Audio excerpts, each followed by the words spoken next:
We are on air. This is the February 3rd meeting of the Orleans Animal Control and Regulation Task Force.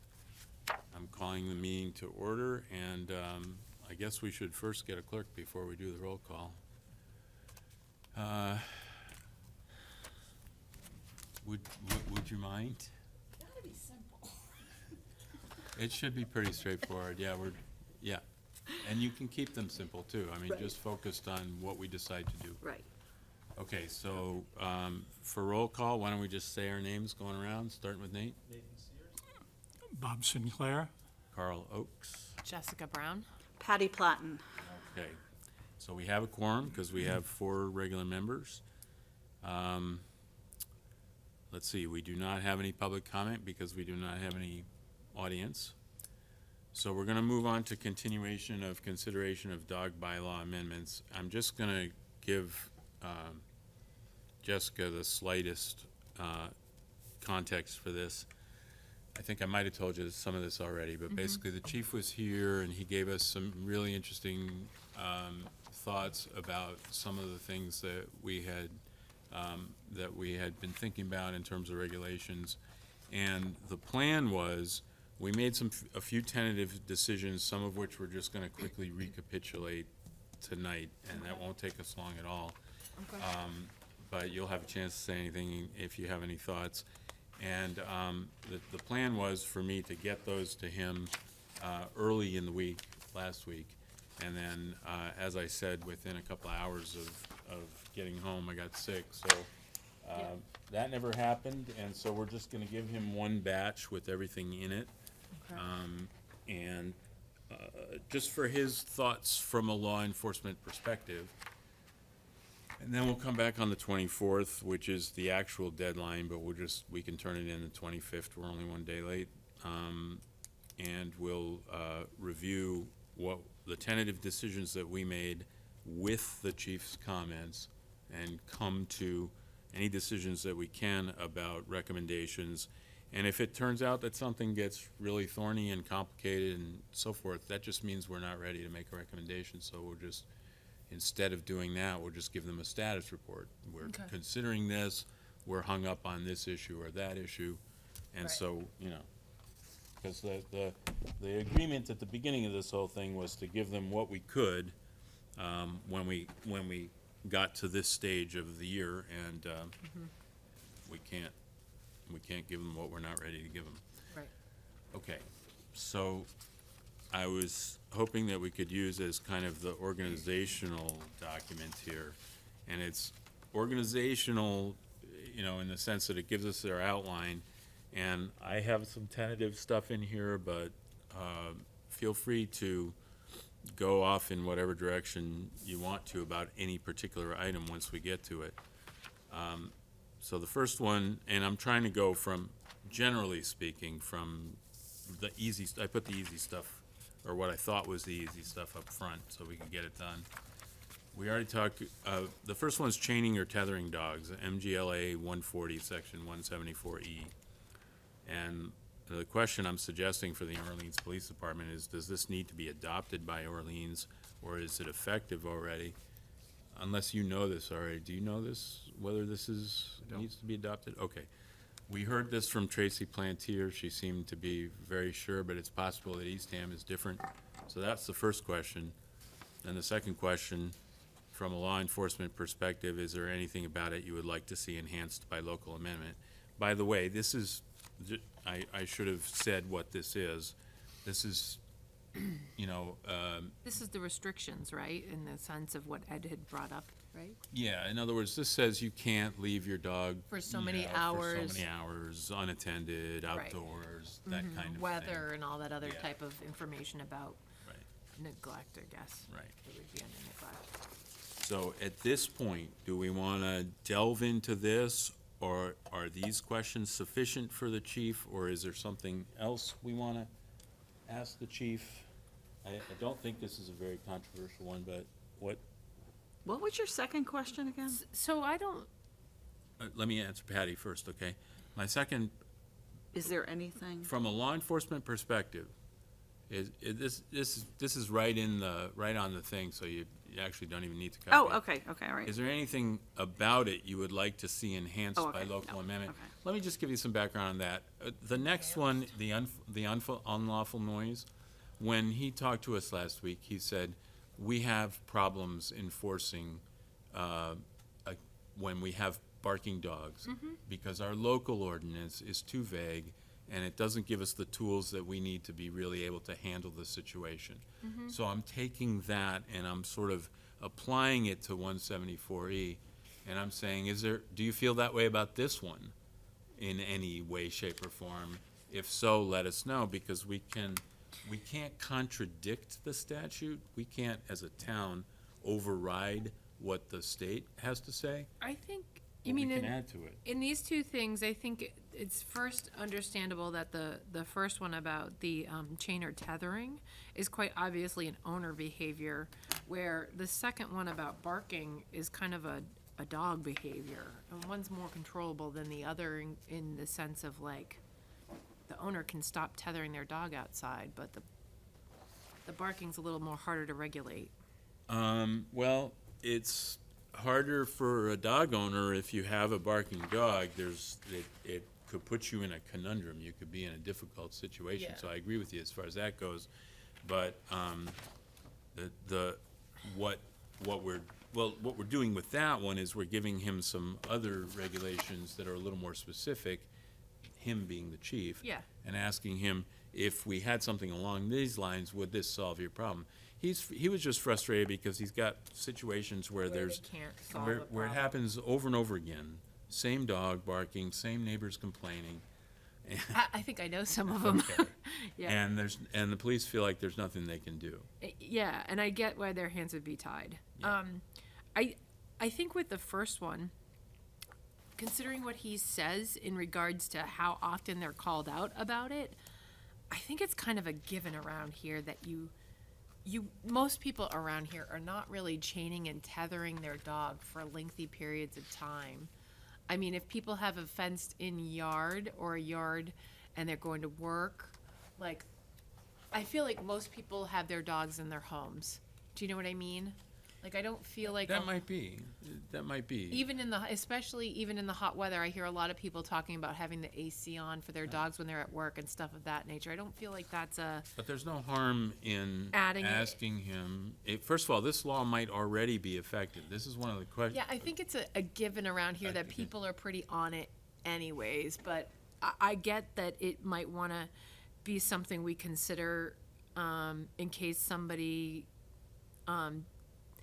doesn't understand that that's part of, like, Right, it's gonna be a rare case. Yeah. You know, but so is there anything more that we need to ask the May I ask chief you a about que- it? may Yeah. I ask you a Yeah, question on this please, one? go ahead.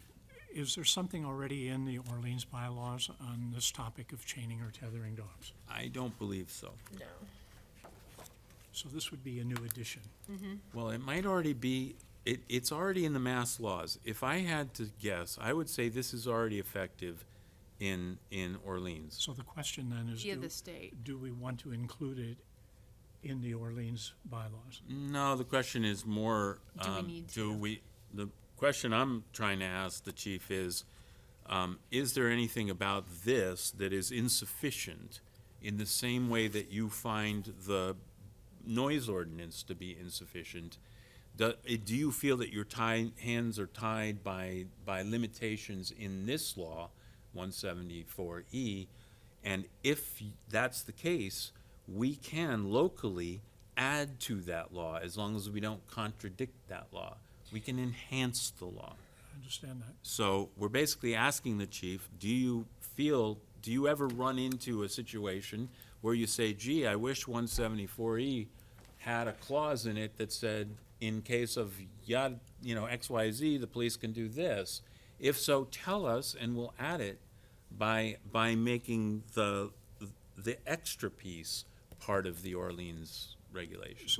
So if Chief McDonald comes back and says, This is this helpful. particular law, which is on the state Yeah. level, is difficult for me to enforce because of these reasons. Right. And you're suggesting what we would do is to create a change in the bylaw to incorporate his concern. Yes. Okay, I understand that. Yeah. Under the next one, So so are we all okay What is a with, question mark in there? The fourth line up from, or the third line up from the bottom. No chain or tether shall weigh more than a question mark of the dog's body weight. maybe that, maybe that's something that you locally fill in. That's a good question. Yeah. All right, let me It's add like in that. that section Okay, let me add that to the questions that we have about it. right here. Oh, okay. No chain or tether shall weigh more than question mark. So they follow this because it's the state law, right? But you're saying it could be tweaked and more could be added. It can be But you can't tweaked. It take can't- away. No, you can't, Right. you can't conflict But with the it. question mark, That's odd. Yeah. Let me get my copy of it. Still not seeing where you read that.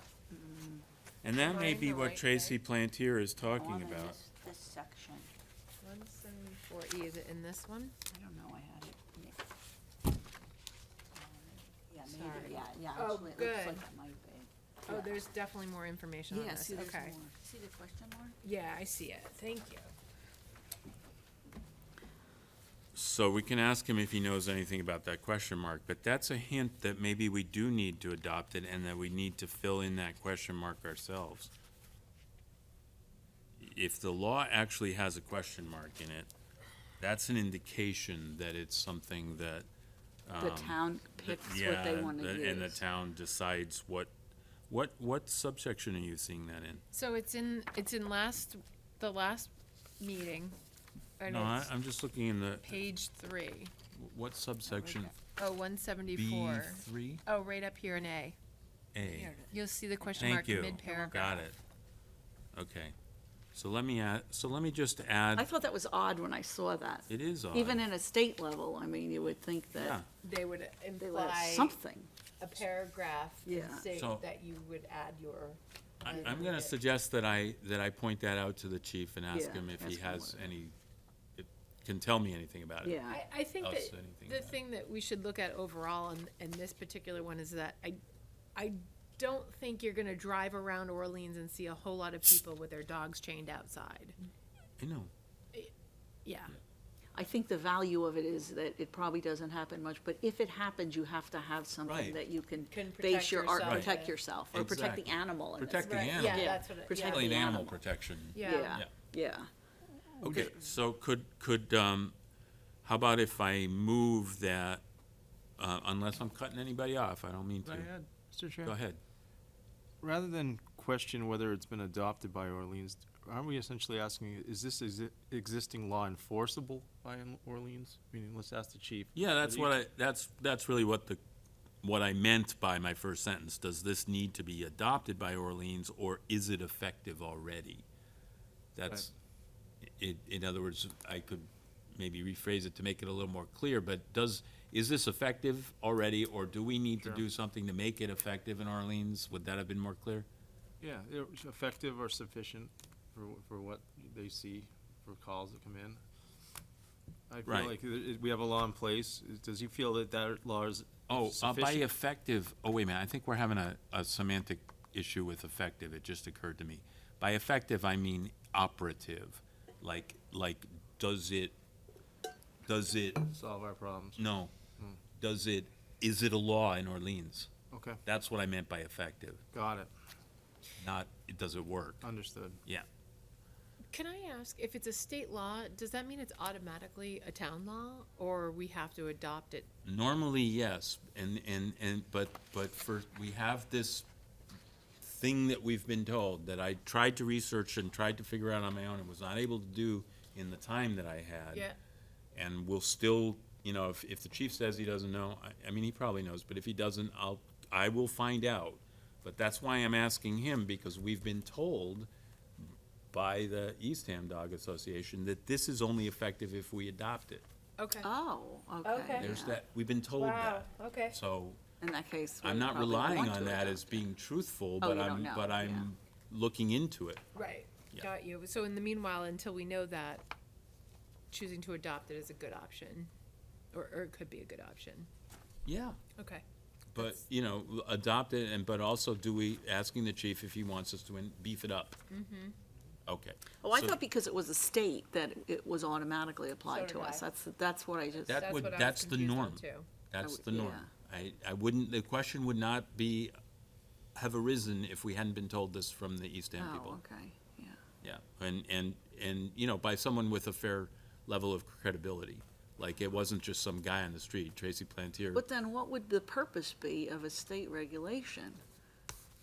I don't know, You know. can we kind of not go down that rabbit hole? And, because could it, Let you know when it would it gets be to the okay? research. I'm gonna note the little ambiguity that just happened between me and Nate on this, and I'll Yeah. restate it to Okay. make it more clear on that point.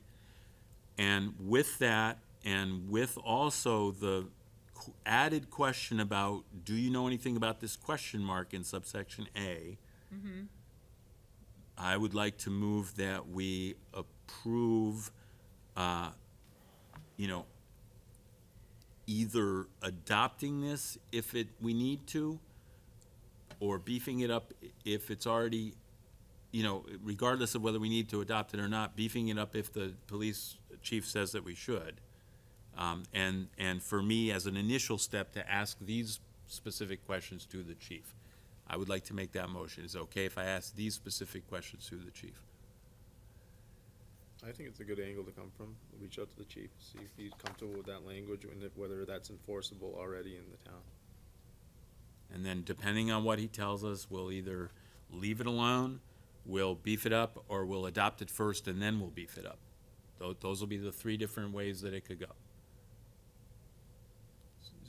Would somebody like to second that? I second that motion.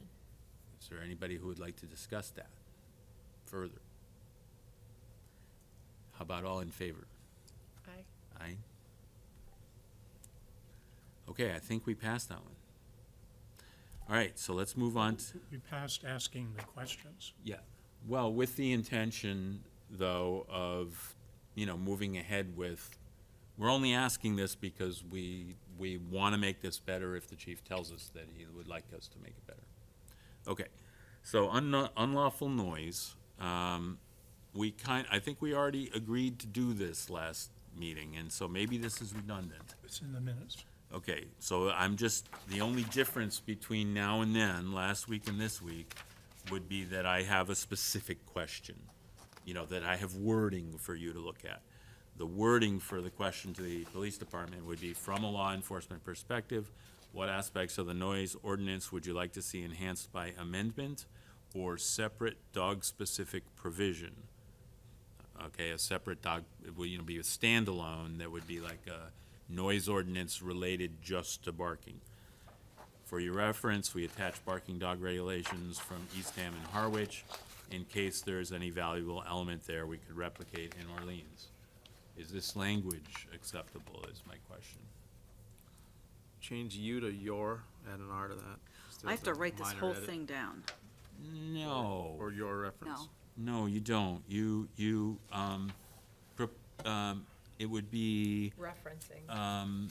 yeah, just say, you know, motion to approve questions to OPD regarding OB is Orleans bylaws 120-1. That's as good as you, that's as deep as you need to go. Motions to approve questions to OPD The by, on OB 120-1. I think that's all you need to do. yeah, Yeah. okay. I'm sorry, change you to for your reference. Yep, got it. Okay, Uh, anything else? Carl, at our last meeting, you suggested a change to this particular bylaw by adding, any dog shall be restrained under the control of a responsible person at all times while off the premises of its owner sufficiently to ensure that the dog will not pose a threat of harm to human beings or other dogs. Harm, this is what you added. Yeah, but harm- it's not to this regulation, it's to OB 85-2, which, Oh, I thought, Okay, here's, we're on OB 120-1. okay. So, in the minutes of the last time, we approved you sending Yep. this to them already, so there's no need to vote on this, I guess. It's just that I wanted to run the specific language by you because we approved the general concept that I would send the bylaws, And now I have, you know, specific language, and why not have you look at it as a group and, you know, You mean when- specific questions specific questions, yeah, to ask him? to ask him. Yep. And so it's an opportunity for you to say, change you to your, like Nate just did, or to say, you know, oh, by the way, we should also ask him whatever. So, Just reading something to myself. okay, so I'm going to move that I will send on the behalf of the committee, of the task force, this question, along with the text of OB 120-1 and the Orleans and Eastham regulations to, yeah, Harwich and Eastham, Yep. to the chief, the specific language. Can I get a second on that? I second that motion. Okay, does anyone want to say anything else about this? All right, all in favor? Great, okay. All right, the next one's 85-7. And here I have questions for OPD, but I also have some notes for us and this is an opportunity for us to think ahead to what we might want to recommend here. So, the question I'm suggesting for the OPD is the fines for violating the solid waste rule are $25 for the first offense and $50 for the second offense and for any subsequent offenses. Would it pose any difficulty for you if the fines were increased? Maybe that's not the best way to pose that question, I don't know. I want to know, maybe it should be just from a law enforcement perspective, what impact, if any, would there be on your effectiveness if the fines were increased or something like that? We think that this is about fines in regards to barking dogs? This is fines in regards to poo. Oh, sorry. This is the solid waste rule. And basically, I just want to, I'm just wondering now that I read it, would it pose any difficulty for you, whether that's slanted and whether I should just say, It's slanted. yeah, so what would the effect, if any, be on you, something like that, from a law enforcement perspective? How about asking him the basic question of, do you think if fines were increased, it would result in changing the behavior of people being more conscious about picking up after the dog waste? I think that's outside his realm of expertise, to be honest with you. I think that that's for us, with the research that we have, and that's kind of covered in the notes for OARTF part. So let's just look at that for a second. Our recommendation to the select board should reflect consideration of the deterrence theory material. This is stuff we had it's in the previous packet, suggesting that raising fines has a much greater impact if paired with an increased probability of apprehension. We might also want to consider whether data is available to help convince skeptics as to the importance of picking up off trail. And this is something that you might be able to help us with, Nate. If we're going to go out and try to, exert some kind of friendly peer pressure on people to pick up, we've already run into a couple of people who doubt the notion that they're doing harm by letting their dogs poop in the woods. Everybody kind of is in agreement, you shouldn't leave it on the trail and everything. There isn't an absolute consensus, or there's a majority, but there's not an absolute consensus around effects in the woods. Do you have anything like Wastewater information. zone-specific that might be helpful, or is there a way to get anything like that that helps us make that argument?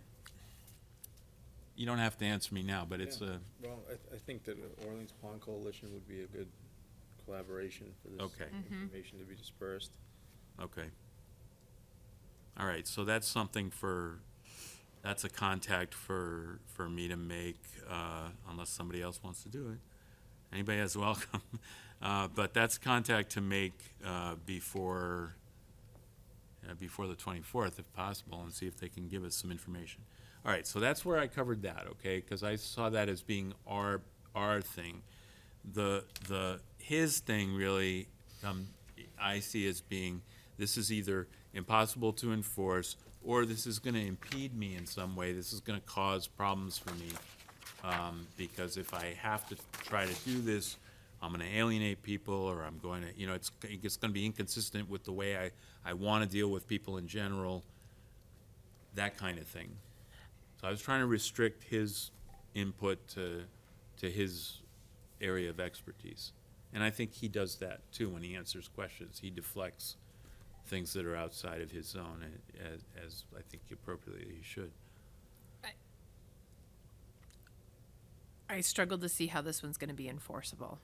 I just struggle to see how that's gonna be done. Yeah, Because let you me- have to be there, right, when You'd it have to be happens there, and they're you'd not have to be there. paying more foot people to like be on the path and like just checking everybody. The DNA thing that Dave had suggested is never gonna hold up around No. here, especially with people visiting in the summer, like I. That Dave mentioned, I think, Yeah, not he- suggested. Well, he talked, yeah, sorry. I won't write about it. He mentioned what he had, but that worked in his situation with the units he rented, but this is different. I'm just trying to do homework on this. I totally know. And I agree that, I mean, what the chief said about it is, he's not gonna go hunting for poop violations. He says if it happens right in front of an officer, the officer's gonna write somebody up. Right.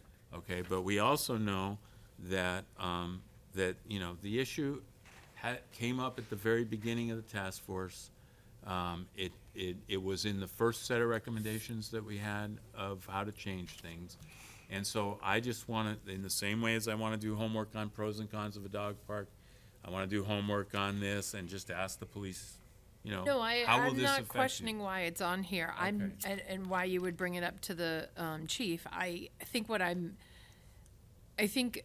trying to say here in this context is that this is going to be, this would be like the money pit of putting somebody on foot patrol and everything else to try and enforce it would be just tough. I think the best that we could hope for in regards to this is kind of trying like heck to police people as we see them ourselves, if we're frequently walking in the area, encouraging other residents to do the same thing, and putting up like stronger signs of like, if you are caught, you know.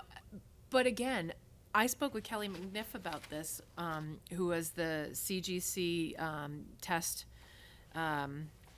She does the CGC tests in the area, and she and I talked, and she said this is hard to enforce. And the best that you can do is threaten people that they're being watched or that there's a high risk of being found doing this. But it doesn't mean it's going to be. So I think we can report all of that to the select board. Yeah. You know, in other words, we can say, we looked into the dog thing, the poop thing. Yep. And these are the you know, there's two different things. There's findings and there's recommendations. Findings are, you know, what you found out, and recommendations, what you think they should do. So you could include all these findings, and then just like the recommendation I personally would favor would be, if you're going to do this, do it in conjunction with a bunch of other things that you're doing at the same time. Don't waste this, you Can know we what I mean? respond to this a little bit? Yeah. If I remember, the discussion of this was related to the issue of if increased fines result in changes of human behavior, and we were gonna do research on it. Yeah, Okay, I have 4 studies related to this, right, okay? yeah. And the issue that was discussed has moved a little bit toward understanding, it with your comments, that fines alone Right. will not change behavior. And what we were discussing at that time was fines alone. The research clearly points out that fines can be helpful, but they are not sufficient for changing behavior. So my thought is that if we can understand more about the issue of fines and what also has to be included in fines, we can get a better bylaw on this. So I'd like to share some of the things that I discovered. Okay. Let me start with your reference, which is this particular article. Yes. It's an 18-page article, and in order to understand the parts that were attached, which were helpful, I thought, one has to understand the context of the 18 pages so that it takes on meaning. And two of the major findings in this article that I think are helpful to us is that policies that increase the likelihood of being caught, again, let me start. Policies that increase the likelihood of being caught deter crime more effectively than those that increase punishment in this case being fines. Yeah. The second finding is that punishment should occur as immediately after the commission of a crime as possible, and added that crimes are more effectively prevented by the certainty of you're going to be caught than by the severity of the amount of fine. Yeah. Okay. Another reference is called Fine is a Price. And this is that article. I'd be glad to make that available for people. Let me just read quickly what the findings were in here. The deterrence hypothesis predicts that the introduction of a penalty, in this case a fine, that leaves everything else unchanged will reduce occurrence of the behavior subject to the fine. In this particular study, they present the result of daycare. It was in daycare centers that the result of their findings contradicts this prediction.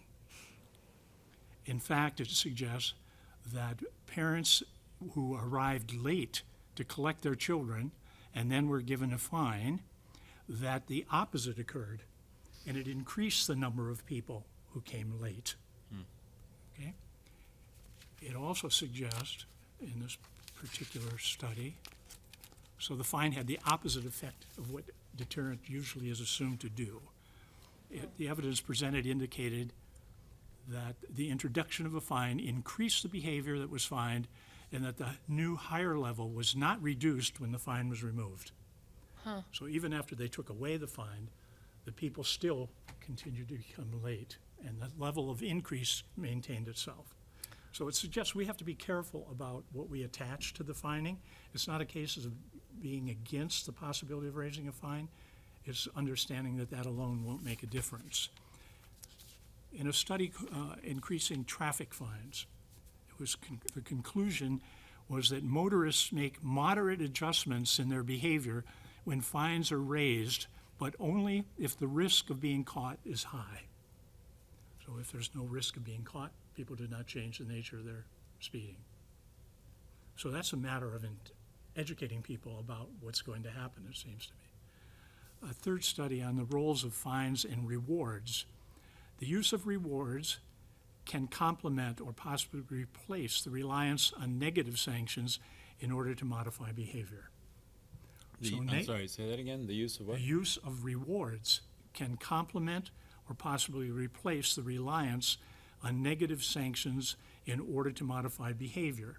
So in the case of us having fines, what we also might want to make sure that we do is have it accompanied by some way of understanding the positiveness associated with what we're asking people to do.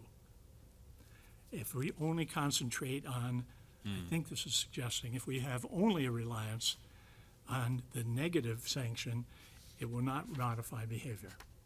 In fact, according to the previous study I cited, people might even think that they're going to try to be very creative in how to overcome the nature of the fine so they don't get caught. And that's what happened in terms of increasing, having the opposite effect of what was anticipated.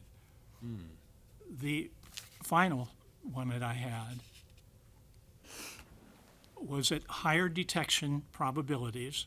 I think that's partly in the perception of the people as well as what the information is out there, to let people know that they are going to be caught. Higher detection probabilities, decreased violations, personal experience of a fine, the actual personal experience that you receive changes your behavior. So if you're caught, you change your behavior. This means that the person making the violation, in this case not picking up, must be identified, which is what was being suggested by Jessica, and the fine enforced. Over time, the fine diminishes as a deterrent. Even if it were working over time, it does not have the same effect. It loses its momentum. So in this particular case then, it's a case of the fact that we need to be able to identify the people so that if they have the personal experience, it might stop them from doing it again. And I think Jessica's pointing out that's a very difficult thing to do, is to find out who's actually not picking up. So this research that I've done suggests that indeed it might be worthwhile for us to consider fines, but if considering fines alone, we should not have any expectation of a change in behavior.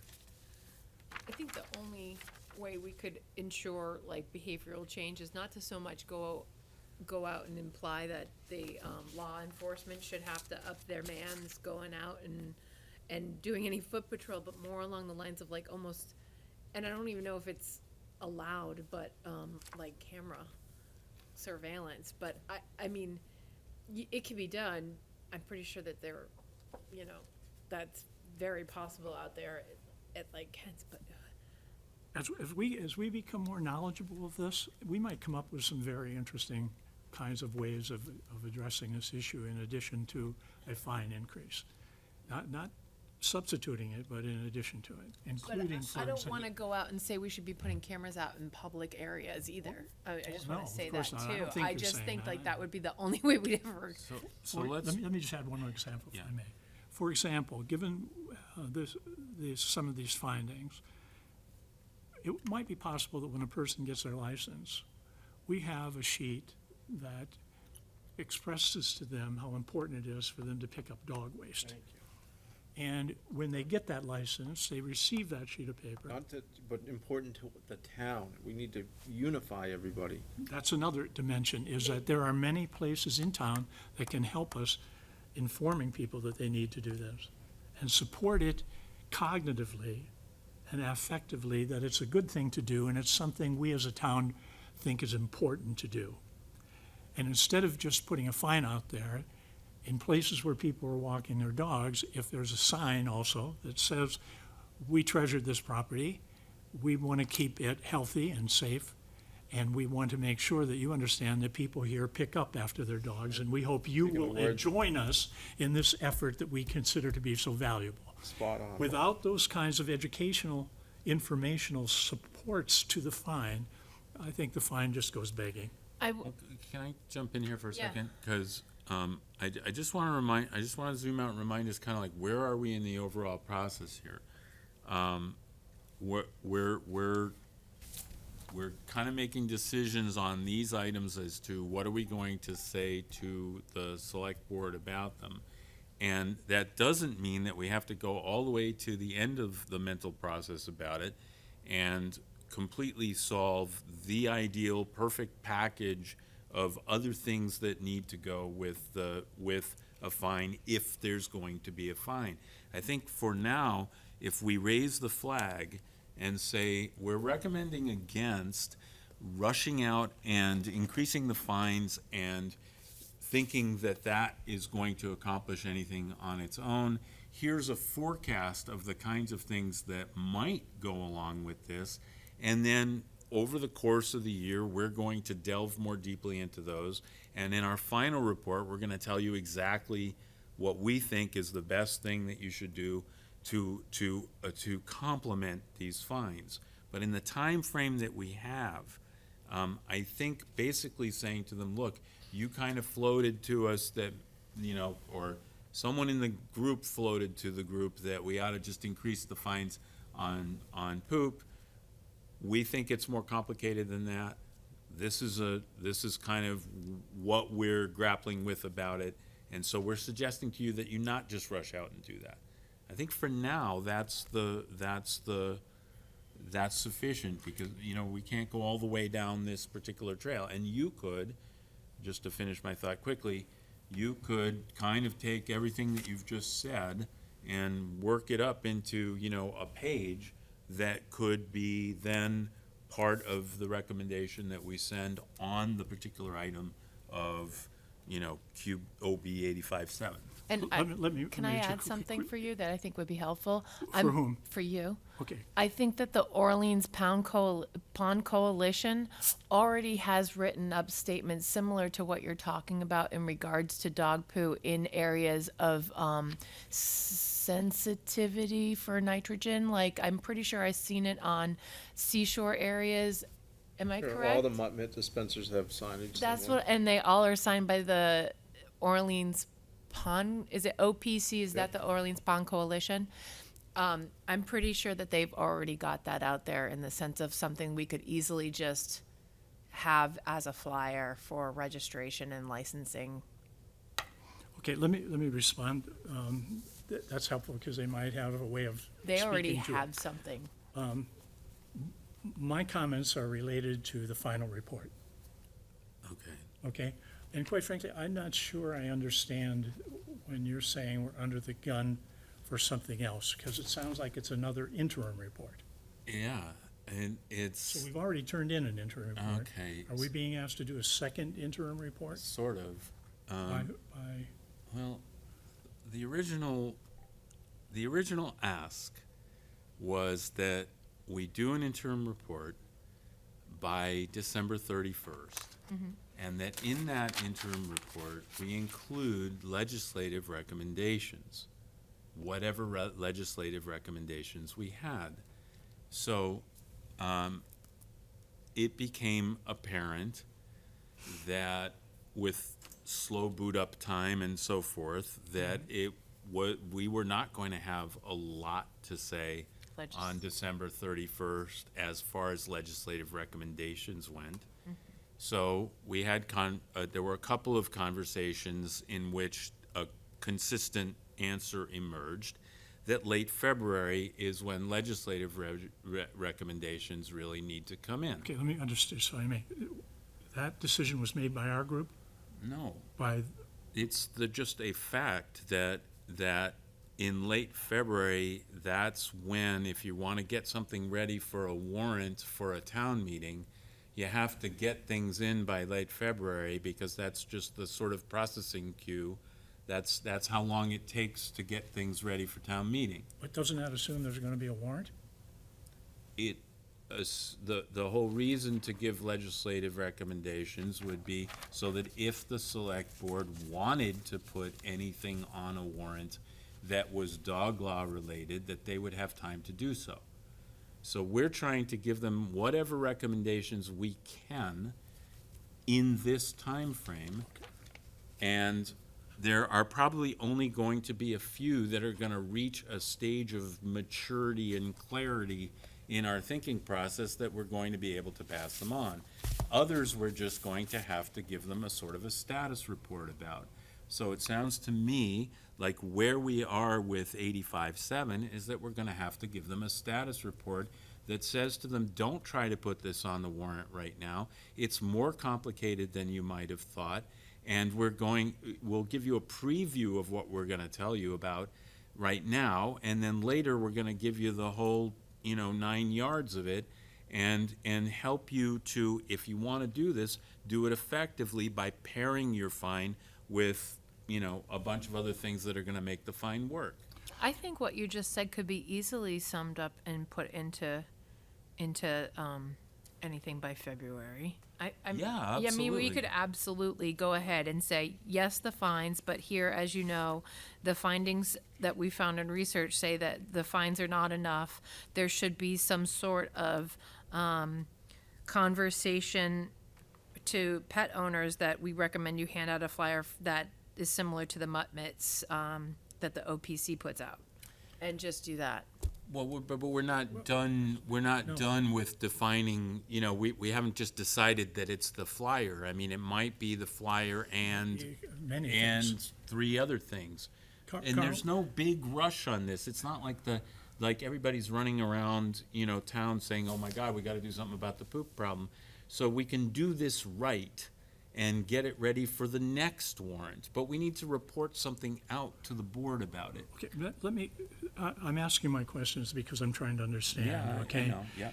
Because it sounds to me like the February 24th deadline is not coming from the select board Yeah. in our charge. It is coming from the select board to all committees and boards in the town, that if they have anything to recommend for a warrant, that it should Okay. be turned in by the 24th. So have we decided we want to recommend something for a warrant? We're gonna make that's ultimately their call. What we're trying to do is give them coherent recommendations on any legislative items where it's possible to do that. And then let them decide, okay, do they want to use our recommendation as the basis of a warrant or not? Okay, one more for clarification Sure. and then a comment. Okay. In the packet for last time, at the last page, was an exchange of emails between you and the town manager. Yep. And the town manager said that he was not aware of any warrants that were going to go in reference to the dog issues. The dog park. Okay. So it's just that? That communication between me and him was Just that, okay. targeting only that. Okay. The final thing I had was that in bringing this research to our attention, which was something we said we were all going to go out and do, the issue of what we come up with based on our findings in terms of just insights to it, I think is something that all of us should do. So if we want to find out what it is that we want to do in addition to fines, I think all the members of our committee should do some work and say, here are some things that we think would be helpful to have in addition to fines. And then we can take those and we can come up with our recommendation. And I think that that is a positive and constructive way of working. And I surely will be glad to put something together, but I want to make sure I don't go without having everybody put something together on that particular issue. Between now and February 24th. No, I'm talking about for the final. Oh, for the final, of course, yeah. So maybe it would be good for everyone to start thinking about that. So as agenda item for next time, we could have everybody's suggestions on what it is that we could do in addition to fines to make sure that waste is picked up better than it is now. And we can develop then, take those suggestions and develop something for the final recommendation. That doesn't have to get in the way of what you're saying is a Are you talking February about the 24th. 24th, or are you talking about the No. meeting after the 24th? All I'm saying is, let's collect with each person what thinks could be done in addition to the fines, Right. so that we could do a better job on waste removal. And I'd be glad to take those and put them into a format for the final recommendation. Great. For consideration. But I don't want to be the only person looking into that issue. No, I was What's just- important is for all of us to use our creative intelligence to come up with this. I was just suggesting that you could be the one who would write up the thing for the next time to run by us, that would be, not super specific, but that would just be something to interim pass on to the board to alert them to how complex this actually is and to what we're planning on, the kinds of things that we're planning on looking into. It wouldn't be like binding us in any way. It's not, it's just a heads up to the board. I'm just offering, since you seem to be, really immersed in it, that you could, I just read, Give us that. I just read 4 studies, but I'll be happy to put something together if you want me to. Sure. Okay, so going back to the question for the OPD on 85.7, if I just rephrase this and ask it more along the lines of what, if any, would be the impact on your effectiveness? Can I Yes. add to that?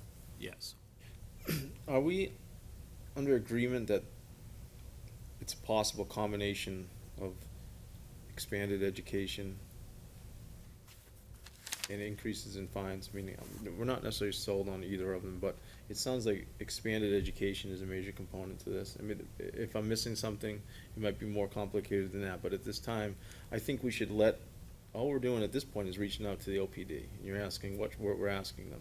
So maybe we should let them know, and I'm just spitballing, the task force at this time is considering expanded education and possible increases in fines related to this law. If your department has any input specific to this course of action, please provide. We're just asking him, does he have any input? Doesn't mean we're holding ourselves to it, it's just things that we're entertaining. Okay. I would be fine, I have no problem with that, in addition to asking him this question of, I wanna ask him on the, you know, in terms of your effectiveness.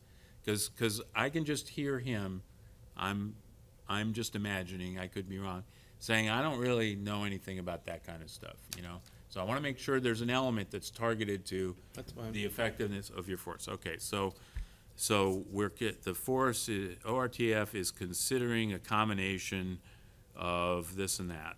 Considering combination of fines and, you know, education, et cetera. Do you have any comments on that course of action? In particular, would it have any impact on your effectiveness from a law enforcement standpoint? That work?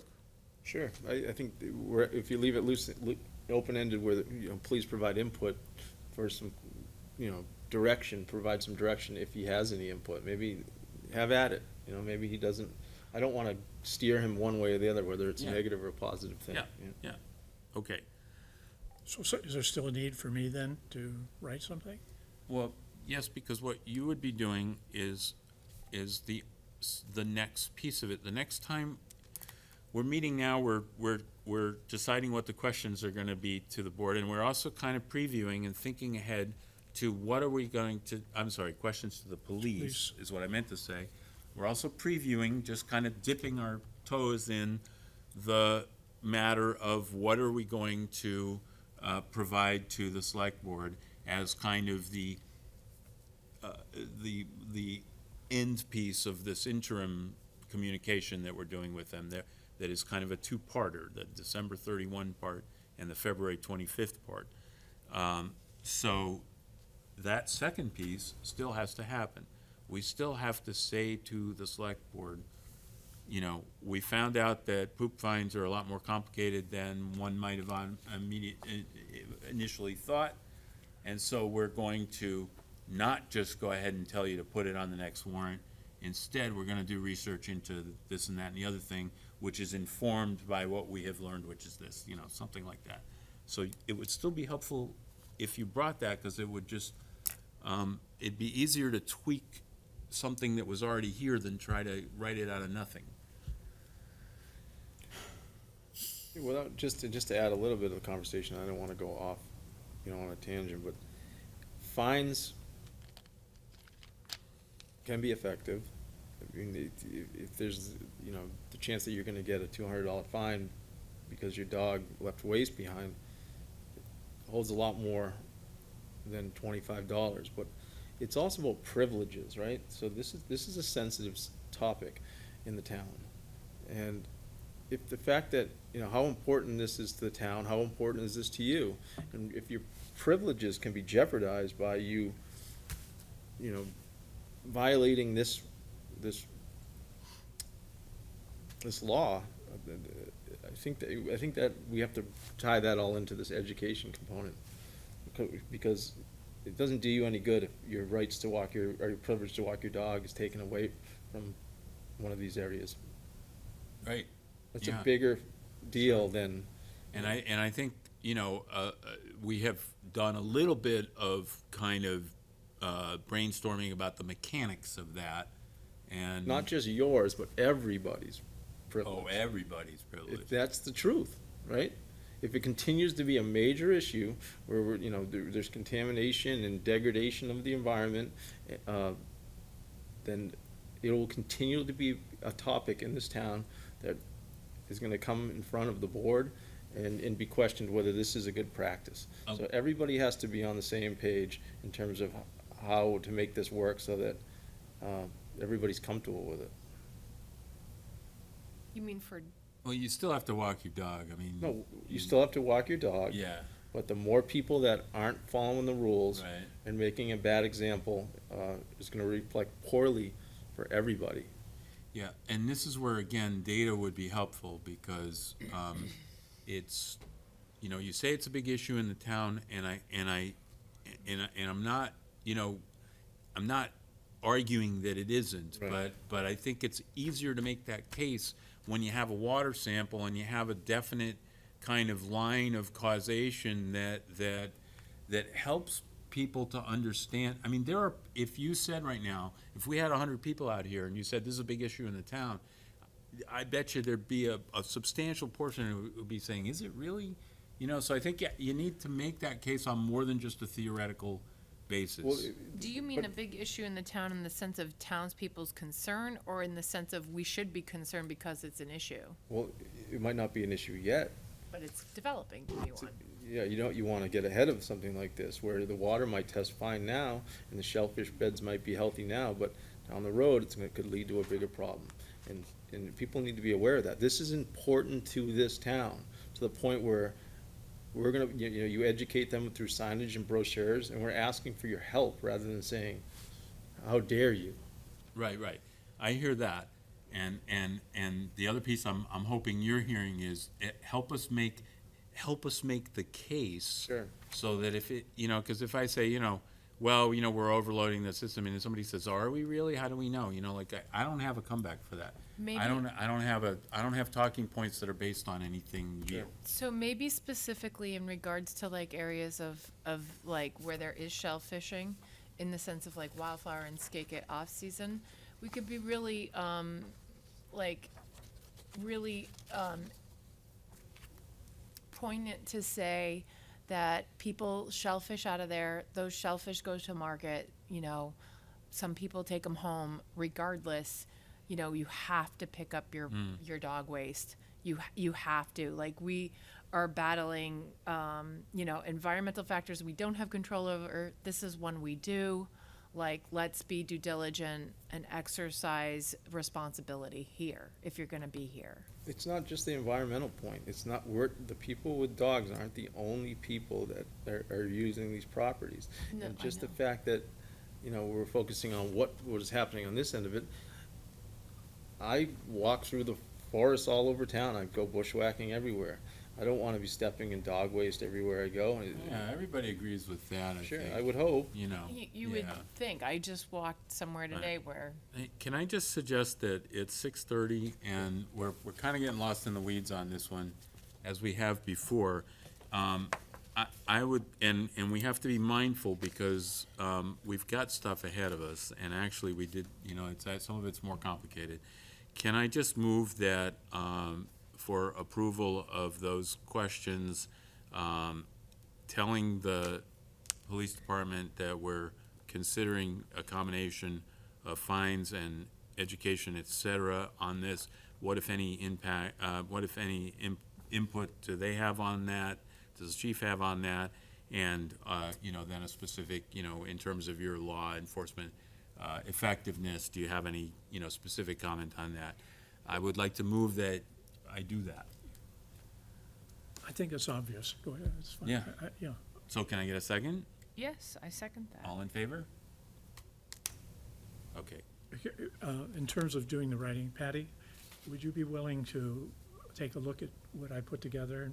And maybe together we can just go over it a little bit, so when we bring it back? Okay. All right, so 85-2, I think we've already done this. I'm just in here for kind of completeness. I took 85-2 is the one that says that you, among other things, that you can't bring your dog.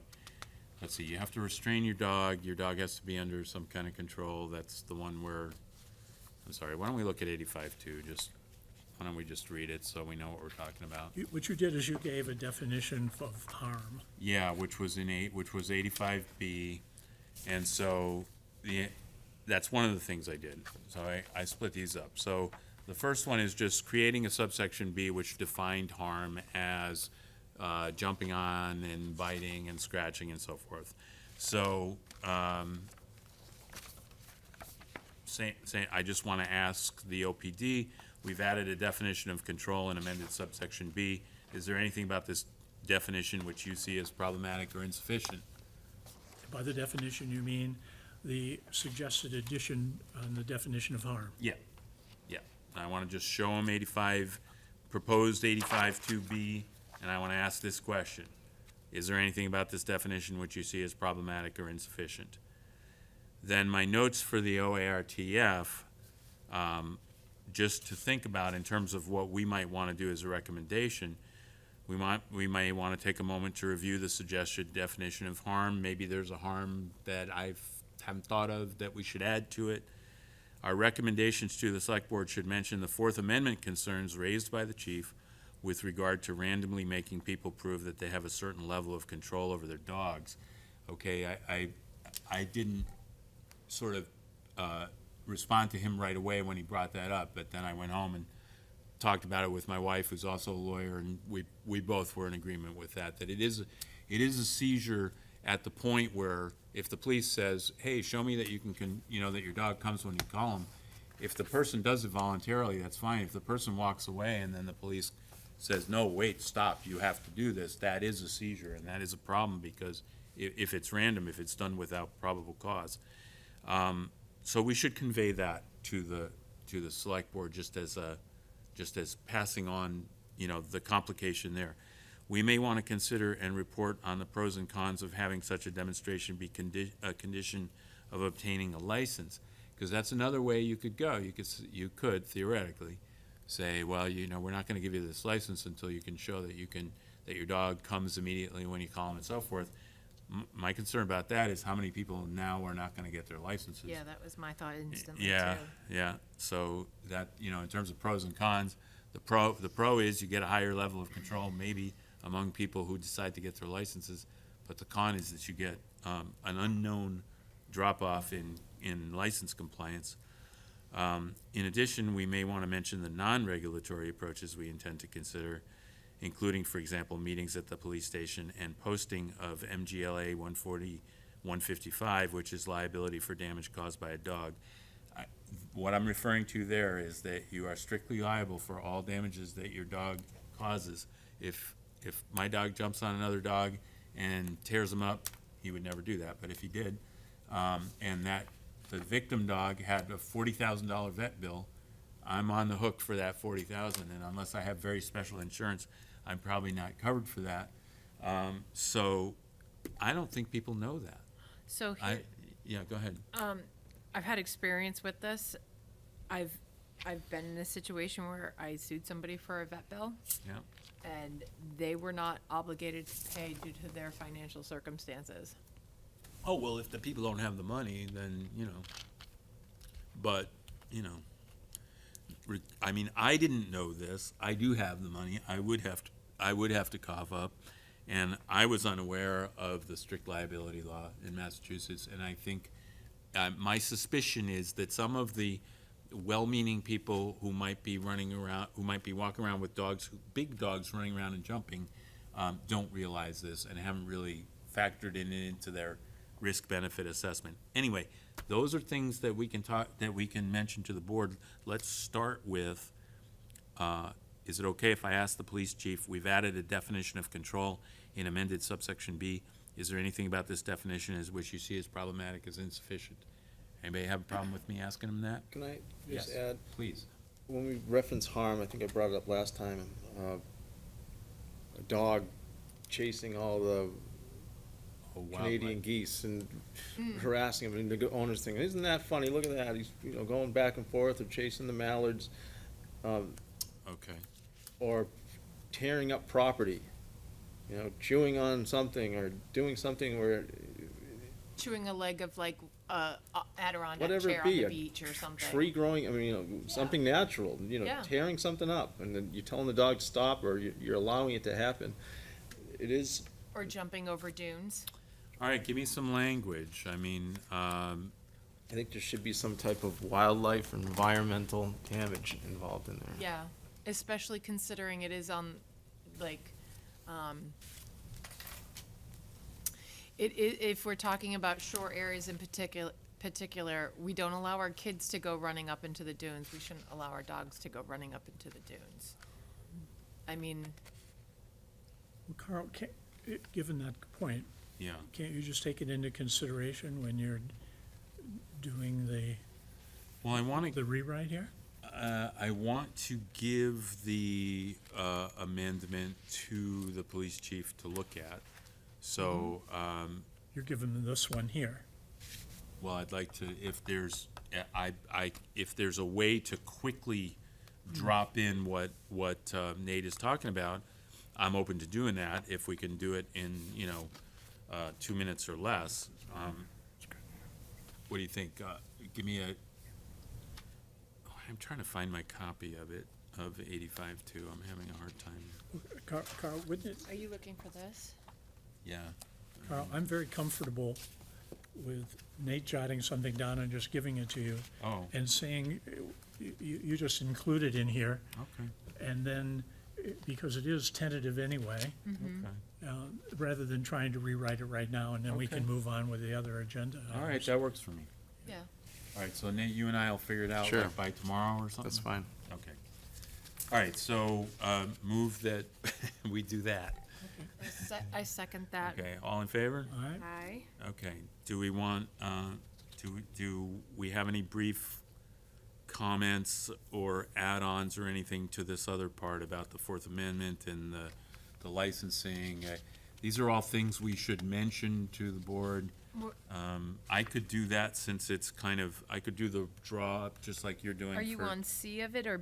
I'm on, Do you just I'm make s- a motion? Yes, we did. Can you word it to me? We motioned to have Nate get together with Carl about the words that are to be added. Okay. About For- migratory birds and or Property. wildlife and property damage, be it environmental or what have you. You can keep that brief, and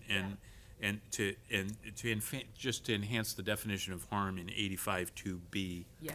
and then to send that to the chief for the chief's input. And I guess I'm gonna propose that I do, just as Bob is gonna do the kind of little write-up for what we might say to the board about the poop regulation, let me maybe take on this one with the Fourth Amendment and the pros and cons of, and by take it on, all I mean is, do up a little draft that, and I'll try to get it to you way ahead of the meeting, okay? I'll try to get this out to you 10 days ahead, so you have plenty of time to play with it and amend it, and so that when we come to the meeting, we're not doing it on the fly. we trust you, just put it in there, it's not a big deal, I mean, is it, This is 85(2)B? Yeah, I'm talking about this part. I'm talking about, Yeah. I've moved on to Yeah. the 85 notes C. here. Yep. Okay. I understand. Okay, so we'll do that way. I'll just put my initials next to that. That's me. 85(2), restraint of dogs. Okay. This is proposed amendment creating subsection C, which we did talk about last time. This is that big administrative procedure thing. And this gets a little complex. Basically, I want to try to take a stab at including this in our recommendations. I think it would be good if we had it in front of us. I think I included it in the packet. It was in the last time packet. It's in this one too, though. Oh, here's 85(2), right here. Administrative procedure for closing public property to dogs. So there were two things about this. Nate, you had some concerns which made a lot of sense to me and which I want to incorporate about making exceptions for closures that are required by state and federal law. Sure. Right, not subjecting those closures to any of this. It wasn't his point that there were some immediate things that he might have to do? Yeah, and even, He couldn't go through a 21-day period of time of, right, he had to do it right away Well, because but he's be- obligated to do so. by state and federal law, right? And even if it's something that has even like a slower time frame, I mean, if you have to do it, you have to do it. I mean, there's no point in having a public hearing Right. about something that's not discretionary. But the other comment you made, I followed, which was,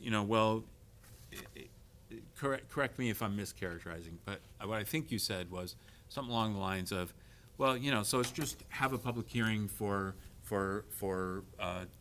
closing things off to dogs if it's not required by state law. So I looked at the public hearing regulation, and that's on the very back here.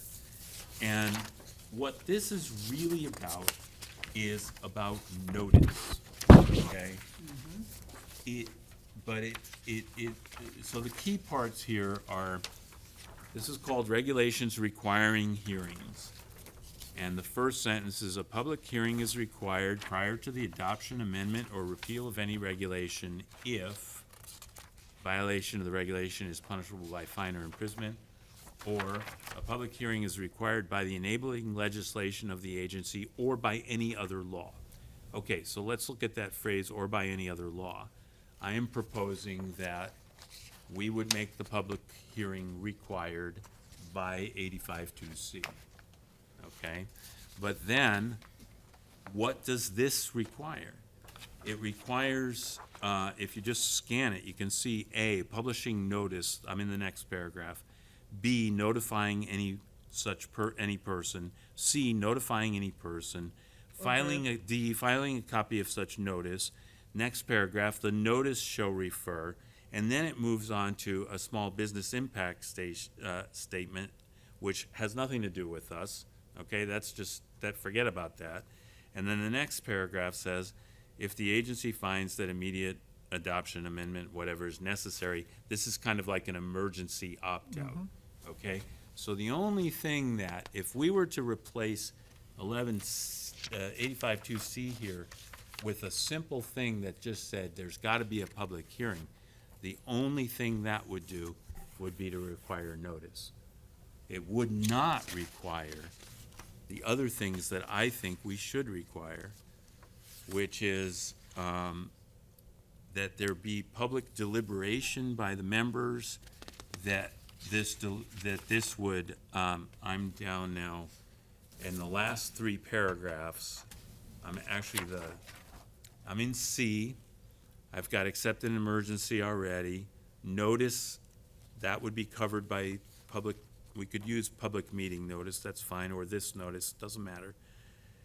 But then, an opportunity to submit written comments in advance as well as to comment orally at the hearing is not included. That's additional. There shall be public deliberation by the members of the municipal agency at the hearing. Such deliberation shall be recorded audio-visually. The agency's determination must include consideration of less restrictive alternatives. None of that is in the public hearing law. And then, within 21 days, the agency must meet again in compliance with the open meeting law and compose and issue a written determination reflecting its consideration of all relevant matters, including less restrictive alternatives. All written comments received by the agency must be attached to the determination. So I'm adding a stricter set of requirements, and the reason I'm doing that is because, and as I remember it, and if somebody remembers it differently, feel free to correct my recollection, but when we all were here to have the reconsideration of the wildflower restrictions, there was public comment. There were probably 8 people who came up and said some stuff. And then when the select board started talking about it, there was first discussion of, well, which property is what over there, what's the lay of the land. And then there was a lot of talk about erosion on the causeway. And then, all of a sudden, there was this proposal that was discontinuous with any of that conversation that said, let's have hours from, 8 o'clock to 6 o'clock, or when do people start getting there? And boom, that was it. And I don't feel like any of that qualified as a real grappling with any of the issues. So, and that's what frustrates me. It's like, if the end result ends up being not what I was hoping for, but at least I can trace some logic to all of it and I see where it all makes sense, okay, so be it. Life is life. You make lemonade sometimes. But when you don't have an actual thinking process that you can grab onto and say, okay, they made the decision because of this, that, as a citizen, doesn't work for me. So that's where I'm coming from with this, and, I'm not trying to impose my will on everybody, but that's why I wrote it the way I did. I'm just accounting for why I wrote it the way I did. So I want to do more than say there has to be a public hearing, because all that's going to say is that you have to give notice. And I think we deserve more. I think we deserve a real intellectual grappling with the issues. So that's my spiel about that. You finished with that? Yes. If I recall at our last meeting, the issue at hand under this also, under C, was that you commented that you might be putting this in as a warrant. And I raised the question of if the same wording goes into a warrant, or close to the same wording goes into a warrant separate from this, and we also put it here, what are the implications of doing it in both places? It felt sort of awkward for our committee to do it here, and then also to do it as a warrant, that you would be acting independently. And if you acted independently as a citizen, putting it as a warrant, which you have a right to do, then do we need it here? Why do we need it in both places? And your answer to that was something to the effect that you wanted to make sure that it was acted on. So you wanted to put it into a warrant. You didn't think it was going to be acted on if it were just here. I have questions about whether it will be, but I think there's but I think it's kind of like our function here is to make recommendations to the board about what we think they ought to do. So if we do agree on this, and that's an if, because, I'm not necessarily there yet. But if we do agree on this, then I think we should, it's within, that's what we're supposed to do. We're supposed to recommend what we think. I think what In our final report. No, this would be on the 24th. The 25th. If we could, I would like to get this through on the 24th if we could, and give it to them on the 25th. Because I think this is something that It's coming from us, and it would be incorporated in the final report eventually. eventually, yeah, Okay, so it would be coming from our committee. yeah. So the question persists then, is there a need to do a separate individual warrant on your part? That's a question that I think is outside the scope of our committee. Like, if I'm thinking about doing that, that's that. But in the context of our committee, I don't think I think the only question Of course, is. it's outside of the context, I agree, but that's why I'm raising the question, because it's outside of the context. And what does it, and I'm just trying to sort out in my mind what it means for us, and I incidentally find this very helpful. I can't quite understand if we turn this in to the select board on the 24th, is it? Why it would be necessary for someone to take action to use the same exact wording, the same exact motion as a separate warrant going on to the town. Well, it's not entirely the same exact, because it applies to all public land closures, Yeah, it would change it from just to dogs to all Yeah. property. all public property. Yeah, I'm still in a thought process on that. I mean, and I think that regardless, it was an extraneous comment, which in retrospect I probably shouldn't have made, because it's not really germane to the business of the Of the committee. committee. Yeah, So the business of the committee, I think, is just to say, if we did agree with this, what we would be basically saying to the board is, let's avoid all of this brouhaha in the future by Following this. having, by hashing it out before the signs go up. By having more transparency. It's And- basically and- what it is. It's by having more transparency. Yeah, it's transparency, but it also could lead to better decision-making. In other words, like, the poo is a perfect example to me, where the impulse, and it's a totally understandable impulse, is raise the fine. That'll do it. And then you look into it and you find out that there's this whole realm of extra layer of complication. You have a public hearing, and you are and you do it where you know that you're gonna have to justify your reasons, and you end up finding that out before you pass the poo law. You know, and it's better for everybody, it's better for the town, it's better for the board, it's just better to have a process where all the complexities and all the conflicting things and all the possibilities that maybe you wouldn't have thought of or you wouldn't have, all come out in the open, you sift through it, and you make a good decision. I'm in favor of that. So, I've given this some thought in terms of what was bothering me about it, and it seems to me that if you were to make a warrant, as you were suggesting you were thinking about, and it was made and clear that it is not a warrant coming from this committee, Oh, yeah.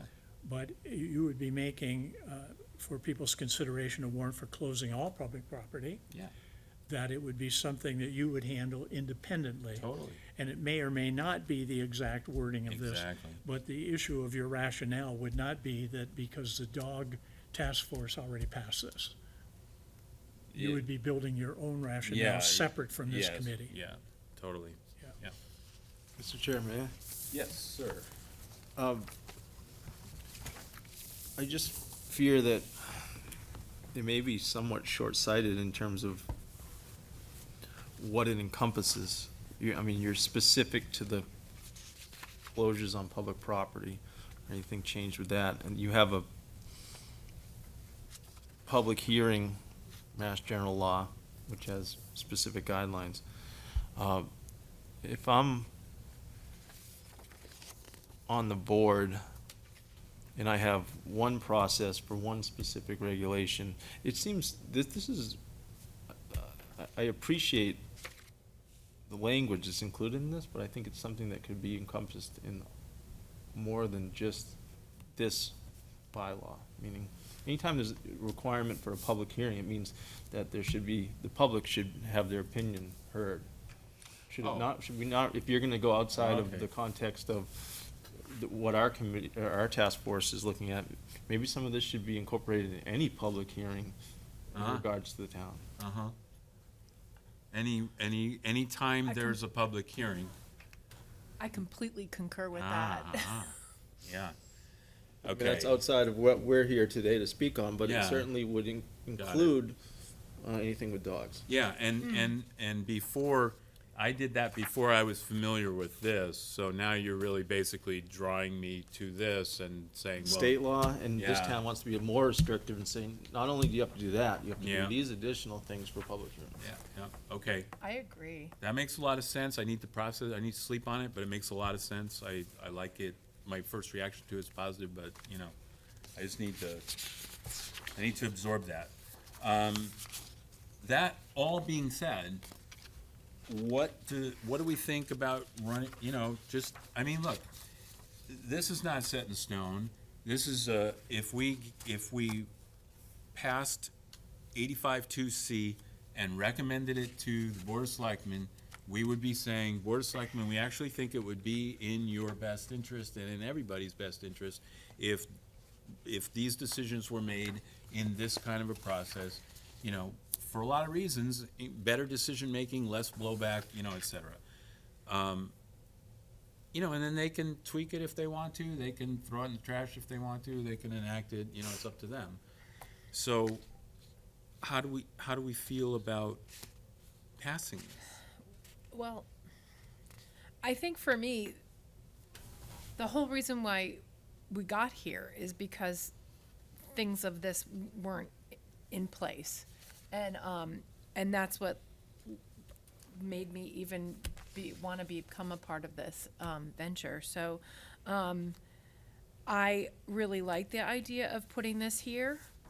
And I really hope that it's something that gravitates to more like what Nate just talked about as well, because I think that is what democracy is Right. anyways. Right, but we can't do that in committee. In committee, we can only do, I You like could reference this. it to more generally, any regulation or law, bylaw associated with dogs I like this. from our committee, but we would like you to acknowledge that this could be adopted. Universally throughout the oh, town's yeah, we could laws. add it could add that kind of a comment to it, yeah, sure. That would make the transition to a separate warrant that you're thinking about Yeah, clearer. yeah, Okay, I like that. okay, so that would go along in the sort of common portion. I'm gonna It just would be try, It would be sort of like a footnote to it Yeah. that way. so I'm gonna try a motion, I'm gonna try moving that we pass the proposed 85-2C. I second that motion. Can we Anything make, else to say? for discussion, is there possible to make an amendment? You're specific to closing public property to dogs, but I would recommend that you generalize it to any regulation or bylaw associated with dogs in town, that we have to go through this process, not just closing public property, whether it's, and I'm just throwing it out there. We can make, just because we tell you you can't have your dog somewhere, we could tell you you have to have your dog on a leash somewhere, or you have to. How about if we, I'm a little, I'm hesitating because I don't know what all of those things could be. Like, for example, does that mean if you raise the license fee from $25 to $30, you have to have a public hearing? Yeah, Like- you already do. Yeah, Oh, You you already do? do? Already do. Oh. Yeah. Really? Anything that's associated with a fine, punishable by fine. So we're saying, anything that is, How about this? How about we give two alternate versions? How about if we say at the bare minimum, closing property, because it's in, I'm also having trouble with where do we locate it then? Because if we make it broad enough to there, it can't, then it's not 85-2 anymore. It's a separate, all right, so I'm just putting it out there. I'm let's not, think I'm about not it. hung up on it. I just Yeah, want you to no, think. I know, I yeah. I hear like ya. the idea of generalizing it, because there are so many things that we are not considering that could come up where this could be really helpful. Here's my, okay, What's I'm your gonna play hang-up? devil's advocate a Go little for bit, it. okay? I like devil's advocate. I'm gonna be somebody who doesn't wanna do this on the board, and I'm gonna find the most trivial example of dog-related regulation that I can think of. Which would be, I don't know, I can't think of it offhand. okay, I'm gonna say, you mean we have to have a public hearing for that? You know, that's what I was trying to do with the $25 to $30 for the license fee. I'm But- worried that the whole value of it will get shot down because it can be attached to something But that you- seems so ridiculous. you already just heard all of that already is something that Well, has the to be done. dog license thing does, but I'm thinking if there's some other trivial thing What? that can be used to shoot this down by saying, now we can't even do this simple trivial thing without having to do all this. Well, what would that be? Because anything else that is in the pile would be like nuisance dog or dangerous dog, which all come here to the board. And Do then, they have to have a public hearing now? yeah, Okay, then why don't we do this? Why don't we say that anything that's dog-related that requires a public hearing will now require this enhanced version of a public hearing? And then why don't we just put in 85-2C, the simple statement, all closures of property to dogs require a public hearing? So now it's two things, all right? All it says here is, if you're gonna close property to dogs, you need a public hearing. And then elsewhere, it says, whenever you need a public hearing for a dog-related matter, it isn't gonna just be this MGLA 38-2 public hearing, it's gonna be this enhanced public hearing, which includes all of this stuff. That does it, I think. And then anything that's dog-related that already requires a public hearing is gonna have to go through this. Closing public property to dogs Procedure. requires this now because it requires a public hearing. But if there's some little niggly, stupid little thing that doesn't require a public hearing, we haven't burdened that with this big public hearing, and therefore, that can't be used as a political wedge to kind of say, this is ridiculous. right, You see what I'm saying? yeah. let me try it. I'm gonna try it. Yeah, I I'm mean, gonna write it up and I'm gonna show you, because it's gonna be easier to understand that way.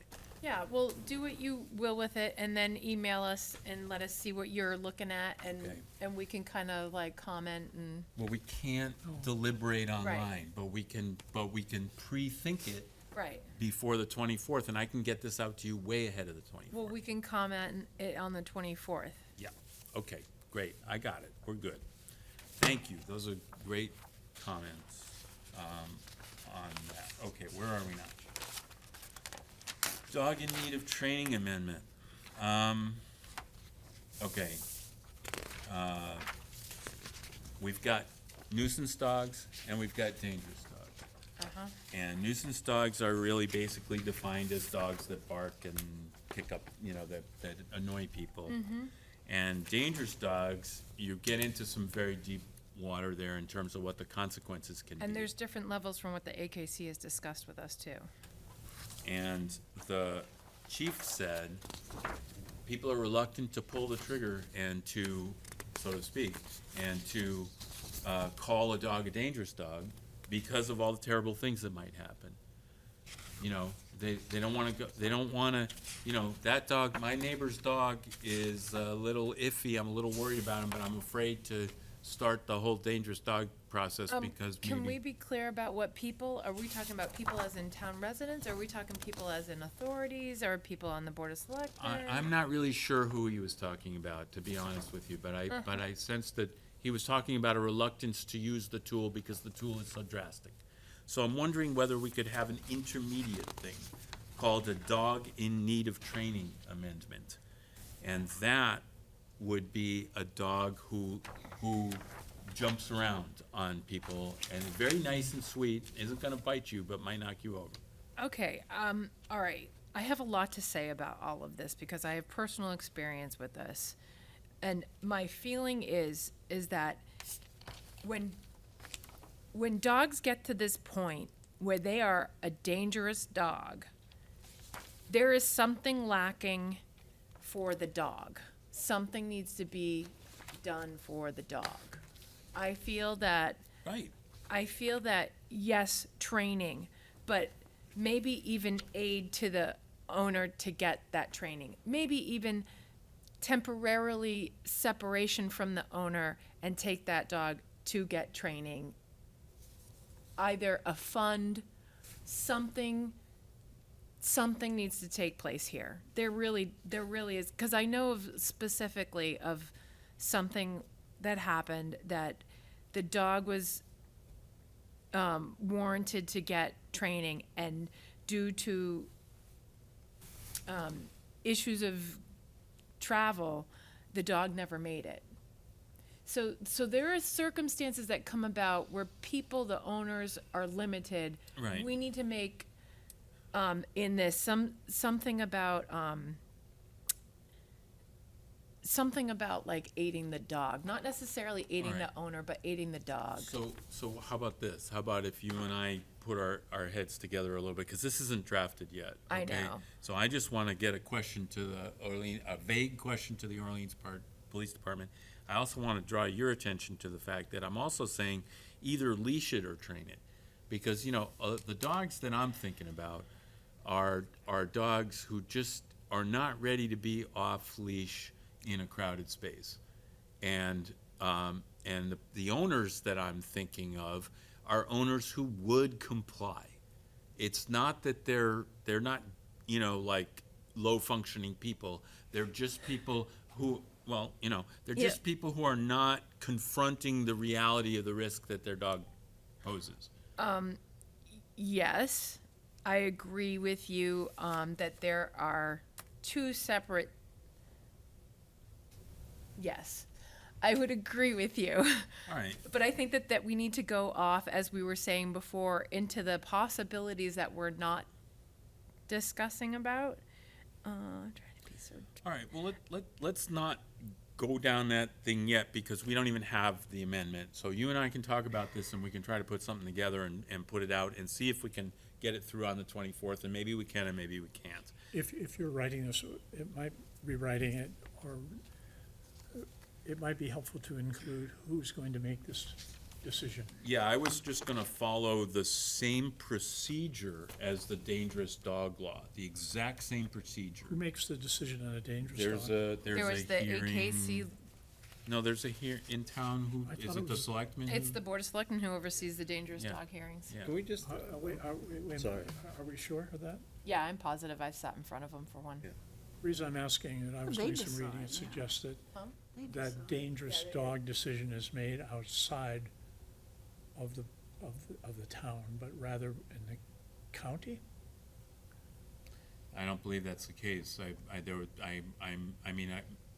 Meth talked to me about his feelings about the dangerous dog hearing that he attended, and there's also news stories about, the vote was, 5-0 to euthanize this dog and.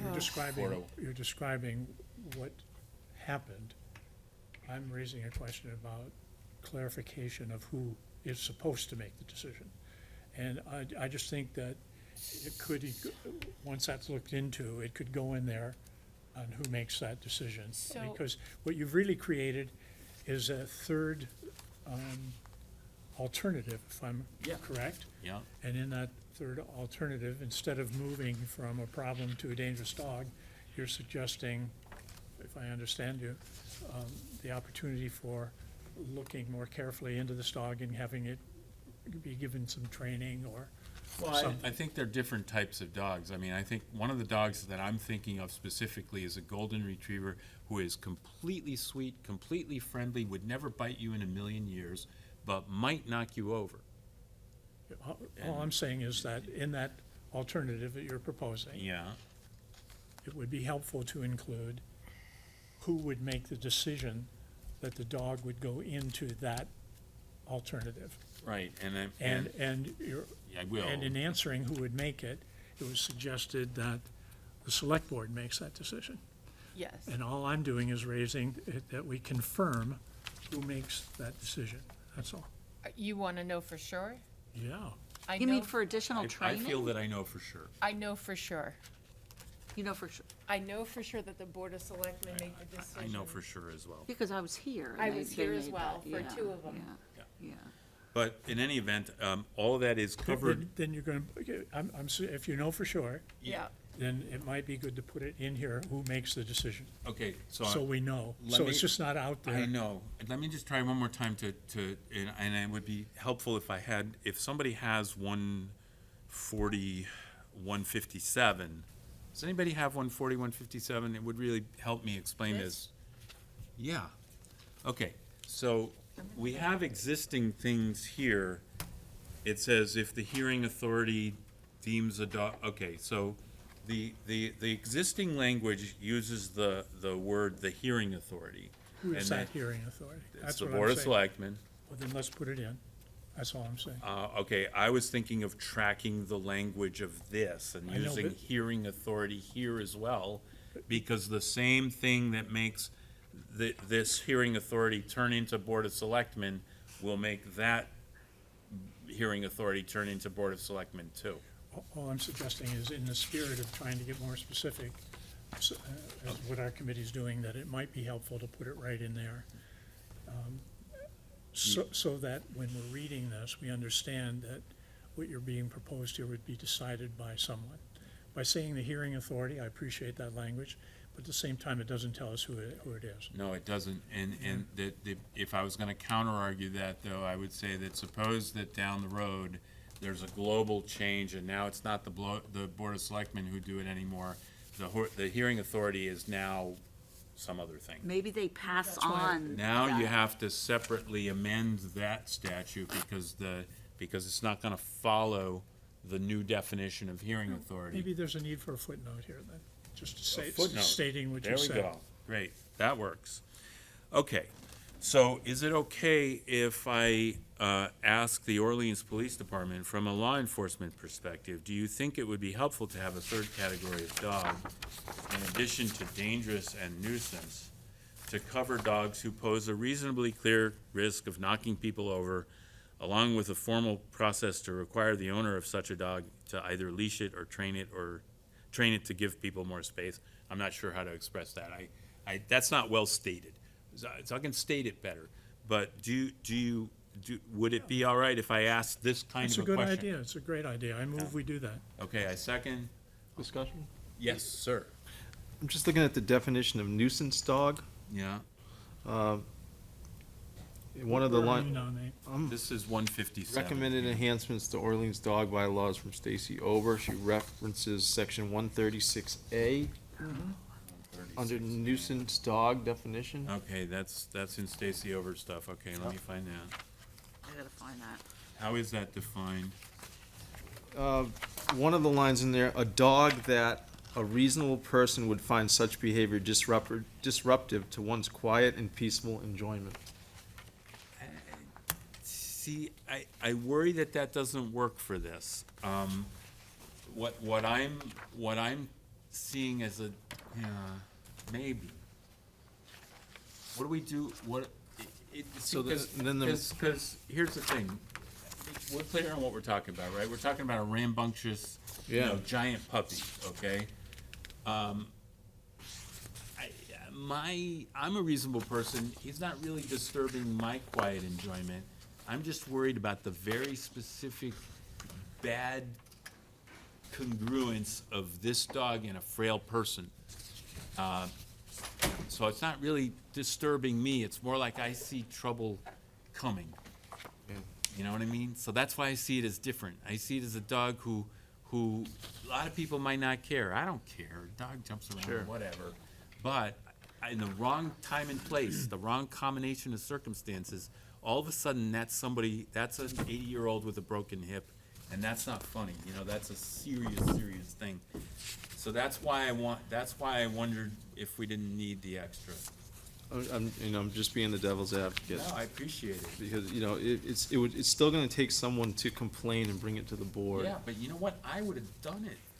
There are 2 dogs I would have done that on already. I'm trying to give myself, among other people, an opportunity when I have talked to an owner, and I think the owner, nice person though they may be, is just not facing reality. I want to have an option. And I want to have an option that's really clear, that's really, Yeah. like, it's a no-brainer. Like, okay, that dog jumps around like crazy, somebody's gonna get hurt one of these days.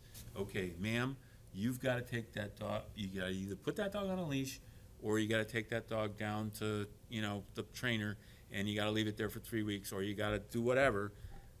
And until you've done that, they've gotta be on a leash. Who tells them that? The board tells them that.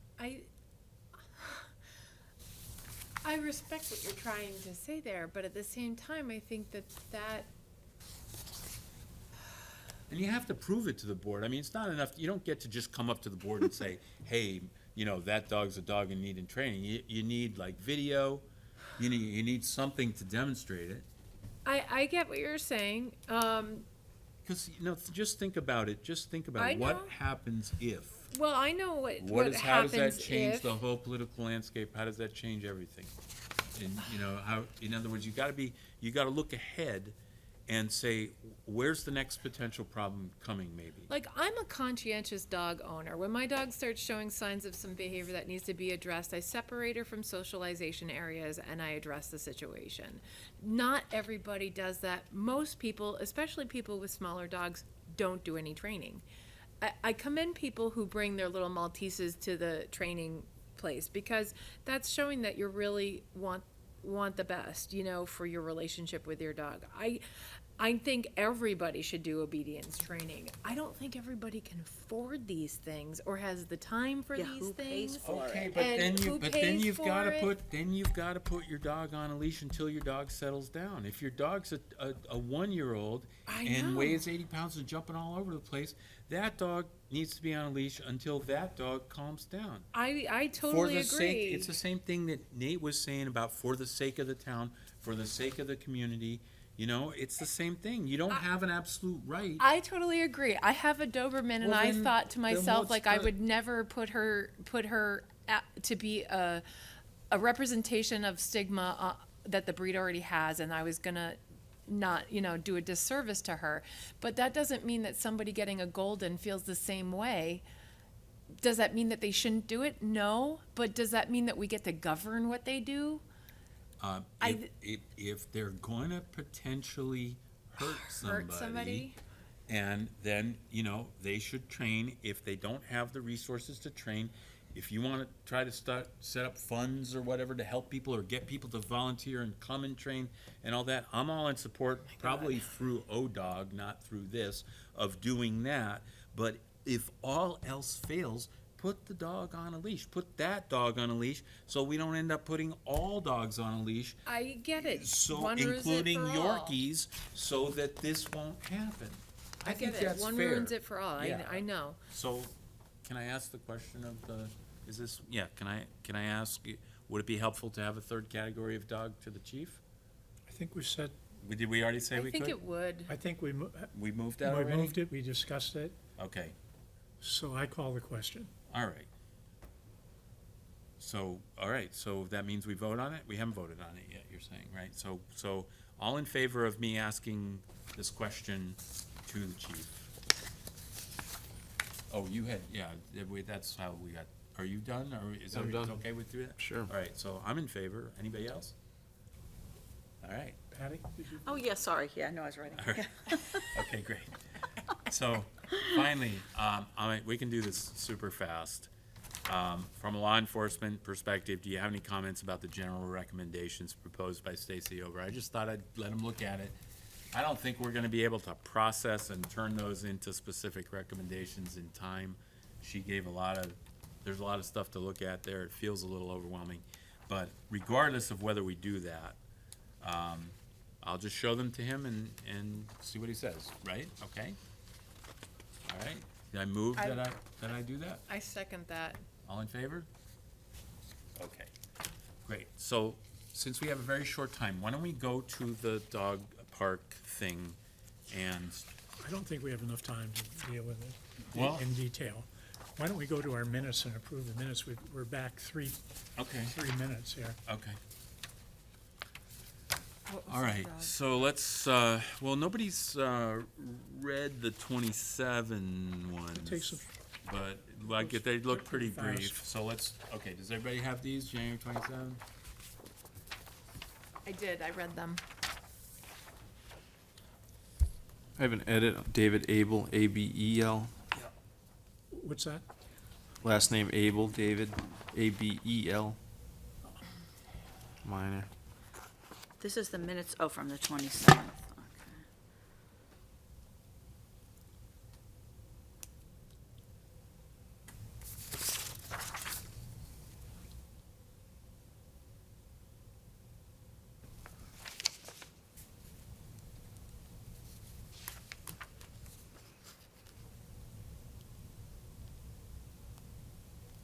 Did we clear that that is how Casey's name is spelled? Where is this? We're sk- Kasyeagen, is that correct?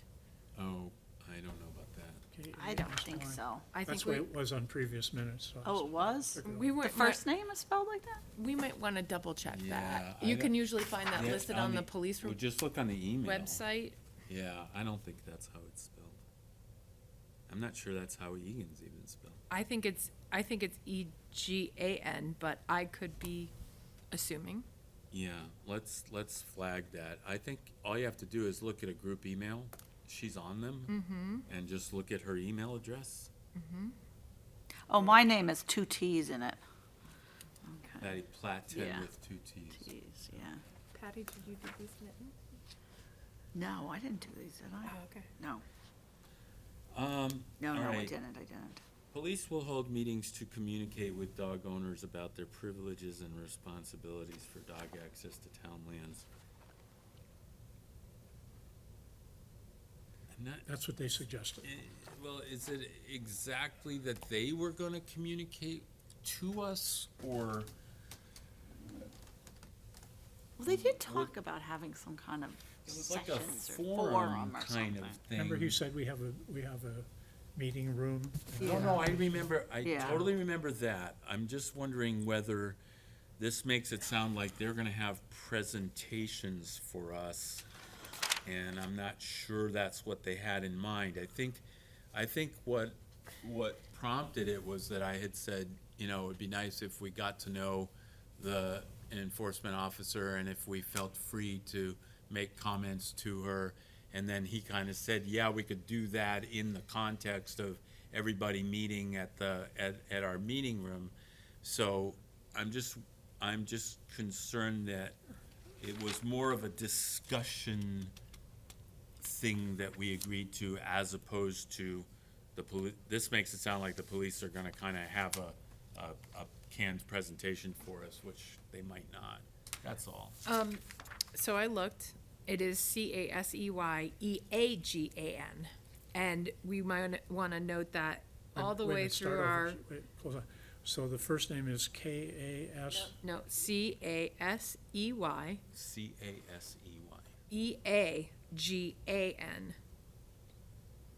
that's what it is here. No, you- E-A-G-A. No, it's EAGEN. It's before the last N, that should be an A. Yep. There's two A's, and the first letter is the E, not yeah, and it's Okay, all the way First name, through. again, can you spell the first name? It's like Casey Goes to Bat, CASEY EAGAN.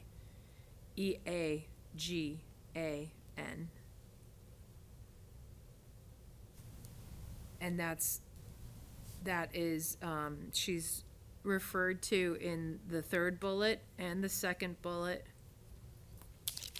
In that that first paragraph under a public comment, she's referred to again under note underneath of the We motion. can find all those places. And the second note under the second motion, just, We can Yeah. make those changes. yep, just, Under that first bullet, police, what about changing it to police entertained hosting meetings for dog owners? And it was not just dog owners, it was, and people, and others concerned, Hosting meetings for dog, regarding dog-related issues, just make it related vague. issues. Just make it vague. That's good. Police will host meetings to discuss dog-related issues with interested persons, something like that. Okay, on the back. Yeah, we got another variant of Patty Platten. on the back. Ordinance, spelled with an A, not an E, another minor. I believe anyways. Yes. Where are- Ordinance. Where are you? The second page, sorry, Bob. Under Oh, Patty yeah. Platten's motion, or move, ordinance, spelled with an A.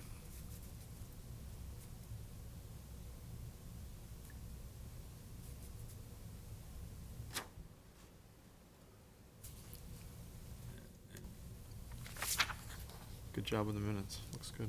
Yeah. dogs, not gogs. Oaks moved Yeah, to human beings or Or other other dogs. yeah, Where, it would help to know where you are. right? In the paragraph, Yeah. right here, right before harm. Gogs, not dogs. Okay. Yep. So that's those. Then we have, January 13th. Please These are the ones entertain, from the Dave Abel. hosting Yeah, can you, if somebody has them, can they wave them around so I see what they look like, so I can meetings, help myself find them? 13. discuss with interest. I read them, they looked really good. But I have to lay my hands on them.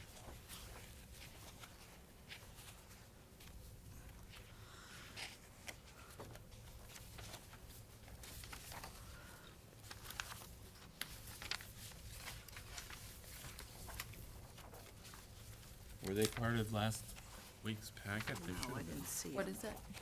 They should be in this big stapled thing. If I did my job correctly, they are.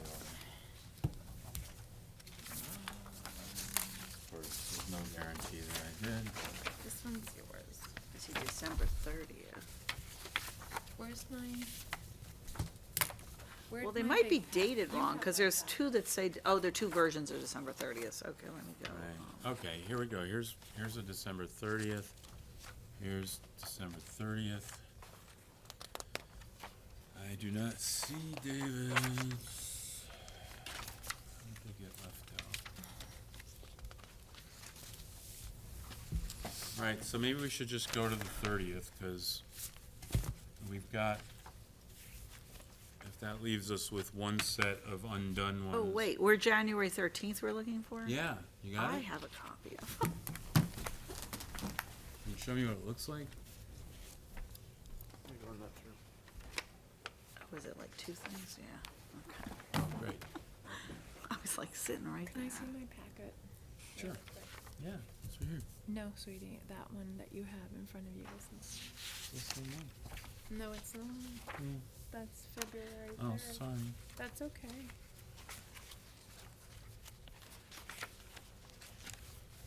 I've got so many papers. I know, I see. It's just, I've gotta cull everything. I've got like 10 copies of certain things where at this point I would only really need the one. Yeah, And I it's- have the it's- I think same. those are good signs, It's Carl. overwhelming. I Good can't- signs. I can't process it. That's my handwriting. This is Patty, you have definitely David's there? What was the date of his? January 13th. Yeah, that's what Nate Nice just took copy. away. Did he Oh, I got him. Did you spell your name correctly on that? Oh, I don't know. I maybe got him. not. I found him just in, No, With it should have time two to be- T's in it. just in time to be too late. You have them to hand out. I don't you have it? them. I'll take Yeah. them. Thank you. There's a- Oh, okay. Oh, thank you.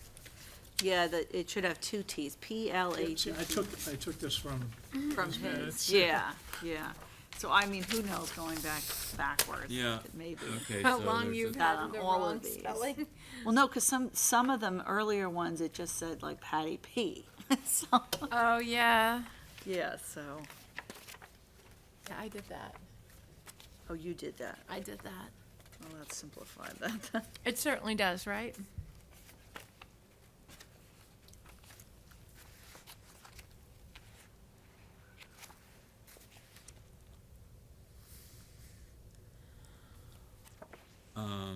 Okay, so about halfway down the page, we need a little clarification, I think. It says, Carl O. summarized his suggestion that the members work on the least contentious issues first to achieve resolution and then move to items expected to be more contentious.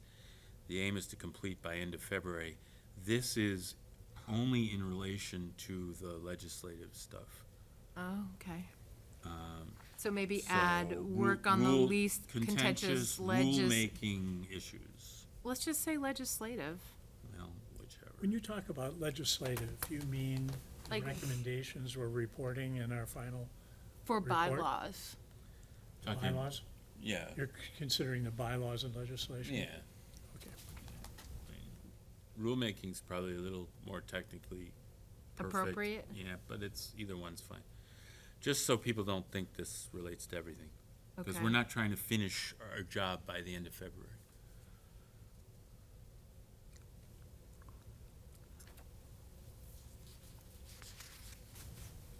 Thank you for this, Matt. You got it. Hey, There's also something in here which is just not true. It's either an accurate statement of something we said that wasn't true, or it's a mistake in the minutes. 2 paragraphs down from the one I just corrected, the group then reviewed a spreadsheet comparison, etc. And then the second sentence, the group discussed town regulation 85.3 regarding waste removal, and that Orleans does not have a fine for violation. That's not correct. The fine's in 85.7. So why don't we just strike that? Strike that, Why yeah. don't we just strike group. everything from, no, just from, the group discussed town regulation 85.3 regarding waste removal, period. Okay. Extensive discussion ensued as to whether fines are effective, enforceable, or fair, blah, blah. Okay, that's fine.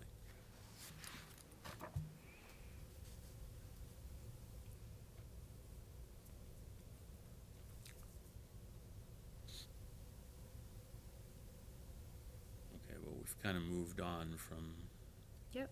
that, but whatever. Well, up above where Carl is nominated Patty P, vice should be capitalized, I guess.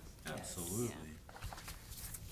Not that I want any attention drawn to this, No, but, you deserve But- full capitalization, no question.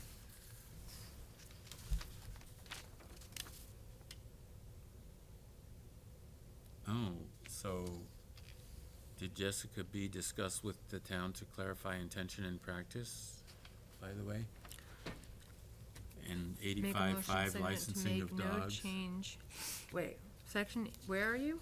I'm on 85.5 licensing of dogs, and there's an action item for you, which I think we did. I see 85.6, not 85.5. 85.6, and then 85.4, and then 85.5. 85.5 is at Oh, the top of the I second wasn't, page. sorry, wasn't there yet. Sorry, I'm sorry, I read really quickly. and Licensing of sometimes dogs forget. was discussed next group. The group understood that because the dog must have its rabies shot in order. Yes, I did find all this information out. Okay, let's talk about it later, because we're doing minutes, but I just wanted to draw There's it. two thes there in that second sentence at the top. The group understood that because, I should take, Take the Yeah. out before because. Yeah.